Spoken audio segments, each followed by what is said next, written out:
خون جو بہ رہا تھا اس رگ سے اللہ تعالیٰ کے حکم سے بند ہو گیا۔ نبی اکرم صلی اللہ علیہ وآلہ وسلم حضرت سعد کو بلاتے ہیں، آپ کے لیے خیمہ لگایا جاتا ہے۔ حضرت سعد رضی اللہ تعالیٰ عنہ کو بتلایا جاتا ہے کہ اوس بھی اور بنو قریظہ بھی آپ کو حاکم تسلیم کرتے ہیں، جو فیصلہ آپ دیں گے اس فیصلے کو وہ مانیں گے۔ حضرت سعد رضی اللہ تعالیٰ عنہ کو بھی صحابہ اوس قبیلے کے کہنے لگے کہ اللہ کے نبی ان کے ساتھ مہربانی کرنا چاہتے ہیں، اس لیے تم کو فیصلہ کرنے والا تسلیم کیا ہے، لہٰذا تم بھی ان پر مہربانی کرنا، زیادتی نہ کرنا۔ حضرت سعد کے ساتھ مسلسل گفتگو کرتے رہے یہ لوگ، حتیٰ کہ حضرت سعد رضی اللہ تعالیٰ عنہ کہنے لگے آج سعد کو اللہ کے بارے میں کسی ملامت کرنے والے کی کوئی پرواہ نہیں ہے کہ وہ کیا کہتا ہے، سعد آج حق و انصاف کا فیصلہ کرے گا۔ جب اوس کے صحابہ نے حضرت سعد کی زبان سے یہ کلمات سنے تو اسی وقت جا کر اطلاع دے دی کہ سعد کا فیصلہ اب تمہارے قتل کا فیصلہ۔ حضرت سعد تشریف لائے، کہنے لگے اللہ کے نبی میرا فیصلہ نافذ ہوگا یہودیوں پر بھی؟ آپ نے فرمایا ہاں۔ کہا اللہ کے نبی میرا فیصلہ نافذ ہوگا مسلمانوں پر بھی؟ آپ نے فرمایا ہاں۔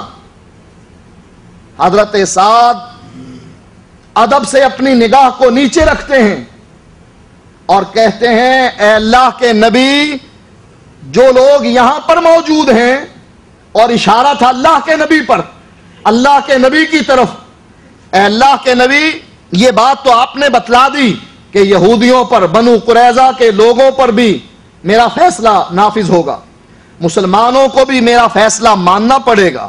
پوچھا جو یہاں پر موجود ہیں، اشارہ تھا اللہ کے نبی کی ذات کی طرف، لیکن ادب سے اپنی نگاہ نیچے کیے ہوئے ہیں، نبی کی طرف اپنا چہرہ نہیں کرتے ہیں بلکہ اپنا چہرہ پھیر رکھا ہے، کیا اللہ کے نبی آپ پر بھی میرا فیصلہ نافذ ہوگا؟ کہاں ساتھ تمہارا فیصلہ مجھ پر بھی نافذ ہوگا۔ حضرت سعد رضی اللہ تعالیٰ عنہ ارشاد فرماتے ہیں اے اللہ کے نبی پھر میرا فیصلہ یہ ہے کہ بنو قریظہ کے لوگوں کو، ان کے مردوں کو قتل کر دیا جائے، ان کی عورتوں کو لونڈیاں بنا لیا جائے اور ان کے بچوں کو غلام بنا دیا جائے۔ نبی اکرم صلی اللہ علیہ وآلہ وسلم حضرت سعد بن معاذ کے اس فیصلے کو سن کر فرماتے ہیں لقد حکمت فیہم بحکم الملک من فوق سبعۃ عقائم۔ اے سعد جو فیصلہ اللہ تعالیٰ نے 7 آسمانوں کے اوپر کیا ہے وہی فیصلہ اس زمین پر تو نے کیا۔ بخاری کی اس حدیث سے ثابت ہوا کہ اللہ تعالیٰ نے 7 آسمانوں کے اوپر یہودیوں کے قتل کا فیصلہ کیا اور وہی فیصلہ حضرت سعد بن معاذ رضی اللہ تعالیٰ عنہ نے زمین پر کیا۔ سعد کا فیصلہ اللہ کے فیصلے سے مطابقت اختیار کر گیا۔ اس حدیث سے بھی یہ بات ثابت ہو گئی کہ اللہ تعالیٰ 7 آسمانوں کے اوپر اپنے عرش پر مستوی ہے۔ ایک اور واقعہ بخاری میں آتا ہے، نبی اکرم صلی اللہ علیہ وآلہ وسلم ارشاد فرماتے ہیں کہ فرشتوں کی ڈیوٹیاں 2 وقتوں میں تبدیل ہوتی ہیں، ایک عصر کا وقت ہے اور ایک فجر کا وقت ہے۔ اللہ تعالیٰ فرشتوں سے پوچھتے ہیں کہ تم میرے بندوں کے پاس سے آ رہے ہو، کس حالت میں چھوڑ کر آ رہے ہو؟ فرشتے کہتے ہیں اے اللہ جب ہم تیرے بندوں کے پاس پہنچے عصر کے وقت،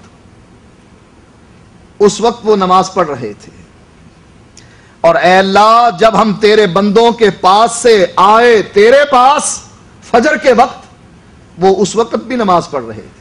حدیث کے الفاظ ہیں ثم یعرج الذین باتوا فیکم، پھر وہ فرشتے، اللہ کے نبی فرماتے ہیں پھر وہ فرشتے جن فرشتوں نے تمہارے ساتھ رات گزاری تھی، فجر کے وقت ان کی ڈیوٹی تبدیل ہو رہی تھی، وہ فرشتے پھر آسمان کی طرف بلند ہو رہے تھے۔ اس حدیث سے بھی یہ بات ثابت ہوتی ہے کہ اللہ تعالیٰ آسمانوں پر ہے، اپنے عرش پر ہے، اور فرشتے فجر اور عصر کے موقع پر اللہ تعالیٰ کو لوگوں کے بارے میں رپورٹ دیتے ہیں کہ ہم نے کس حالت میں ان کو چھوڑا اور کس حالت میں ہم ان کے پاس پہنچے۔ ایک اور حدیث میں نبی اکرم صلی اللہ علیہ وآلہ وسلم فرماتے ہیں، یہ بھی بخاری کی روایت ہے کہ وَلَا يَسْعَدُ إِلَى اللَّهِ إِلَّا الطَّيِّبُ، کہ اللہ تعالیٰ کی طرف تو نیک کمائی چڑھتی ہے، اللہ تعالیٰ نیک کمائی کو ہی قبول کرتا ہے، سود کو، رشوت کو، کسی پر ظلم کر کے پیسہ کما کر اسے اللہ کے راستے میں خرچ کرنے کو اللہ قبول نہیں کرتا۔ اسی طریقے سے بخاری کی ایک اور روایت ہے جس میں نبی اکرم صلی اللہ علیہ وآلہ وسلم فرماتے ہیں اذا قضى اللہ الامر فی السماء، جب اللہ تعالیٰ آسمان میں کسی چیز کا فیصلہ کرتا۔ اس حدیث سے بھی یہ بات ثابت ہوتی ہے کہ اللہ تعالیٰ آسمانوں میں ہے۔ قرآن کی اتنی آیات اور بخاری کی اتنی احادیث اور اس کے علاوہ بھی بہت سے دلائل ہیں جس سے یہ بات ثابت ہو رہی ہے کہ اللہ آسمانوں میں ہے، اللہ عرش پر مستوی ہے۔ اللہ کے نبی نے اس کو ایمان کا قاعدہ اور اصول مقرر کیا ہے کہ کسی کے ایمان کا اگر جائزہ لینا ہو تو اس کو پوچھا جائے کہ اللہ تعالیٰ کہاں۔ اب آئیے اپنے علماء کی طرف۔ ان علماء میں سے ایک عالم مولانا مودودی صاحب بھی ہیں جن کی یہ تفسیر ہمارے سامنے ہے، تفہیم القرآن، اور قرآن کی یہ دو آیتیں میں نے خطبے میں پڑھی تھیں، ان کی تشریح مودودی صاحب لکھتے ہیں اور کہتے ہیں اس کا یہ مطلب نہیں۔ قرآن کیا کہہ رہا ہے؟ اَأَمِنْتُمْ مَنْ فِي السَّمَاءِ، کیا تم اس ذات سے بے خوف ہو، من فی السماء، جو آسمانوں میں ہے۔ دوسری آیت میں فرمایا ام امنتم من فی السماء، کیا تم اس ذات سے بے خوف ہو جو آسمانوں میں ہے۔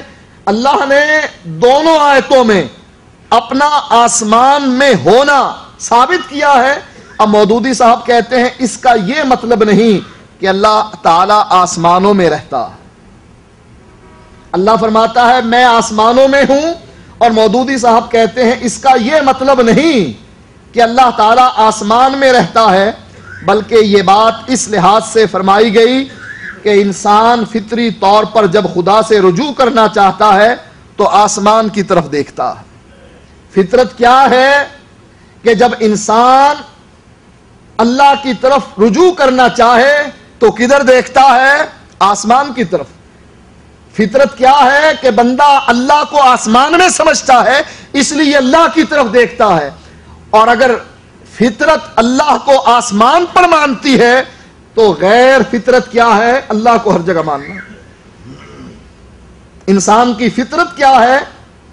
فطرت مجبور کرتی ہے انسان کو کہ انسان جب رجوع کرنا چاہے تو آسمان کی طرف اپنی نگاہ بلند کرے، آسمان کی طرف دیکھے، اپنے ہاتھوں کو اٹھائے۔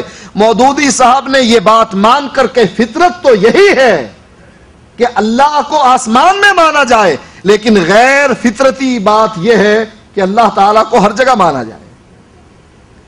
دعا مانگتا ہے تو آسمان کی طرف ہاتھ اٹھاتا ہے، کسی آفت کے موقع پر سب سہاروں سے جب مایوس ہو جاتا ہے آسمان کا رخ کر کے خدا سے فریاد کرتا ہے۔